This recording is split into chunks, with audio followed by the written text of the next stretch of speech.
খোলা চকুৰে দেখা সপোনবোৰক গুৰুত্ব দিয়া, ৰাতি দেখা বন্ধ চকুৰে সপোনবোৰক নহয়। কাৰোবাৰ ওচৰত হাৰি যোৱাৰ বাবে জন্ম লোৱা নাই, হয় জিকিম নহয় শিকিম। সৰু হৈ থাকোঁতে সন্ধিয়া নামিছিল, তাৰ পিছত ৰাতি হৈছিল, আৰু এতিয়া কেৱল ৰাতিপুৱা হোৱাৰ পিছতে ৰাতি হৈ যায়।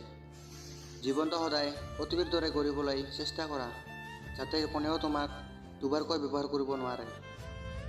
ভগৱানৰ ভৰসাত ৰৈ নাথাকিবা, হয়তো ভগৱানে আপোনাৰ ভৰসাত ৰৈ আছে।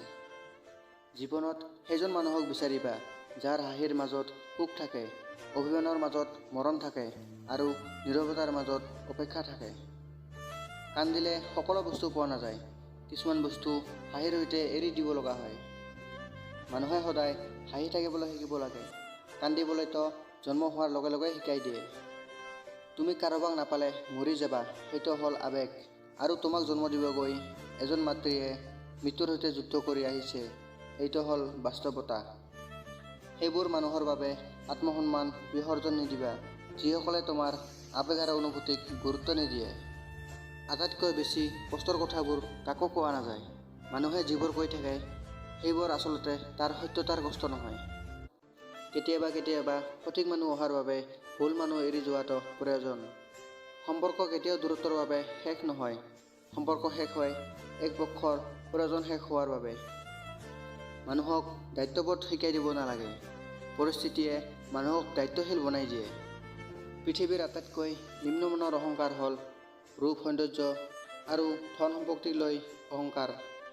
অতীতৰ স্মৃতি আৰু ভৱিষ্যতৰ চিন্তাই মানুহক আধা জীৱন নষ্ট কৰে। বাস্তৱতা মানি লোৱা ইমান সহজ নহয়, কিন্তু এবাৰ যদি মানি লোৱা হয়, তেন্তে জীৱন সুন্দৰময় হয়। এটা সময়ৰ পিছত আপুনি লক্ষ্য কৰিব যে সময়ৰ ব্যৱধানত আপোনাৰ ওচৰত এজনো বন্ধু নাই। সৰু সৰু কথাতে যদি আপুনি হাৰ্ট হয়, তেন্তে পৃথিৱীখন আপোনাৰ বাবে বহুত কঠিন হৈ পৰিব। আপুনি আগতে খবৰ লোৱাৰ পিছত যিসকলে আন্তৰিকতা দেখুৱায়, কিন্তু আপুনি খবৰ নল'লে কোনোদিনে খবৰ নলয়, সেইটো আপোনাৰ কোনো নহয়। পলম কৰি হ'লেও নিজে উপাৰ্জন কৰিব শিকা।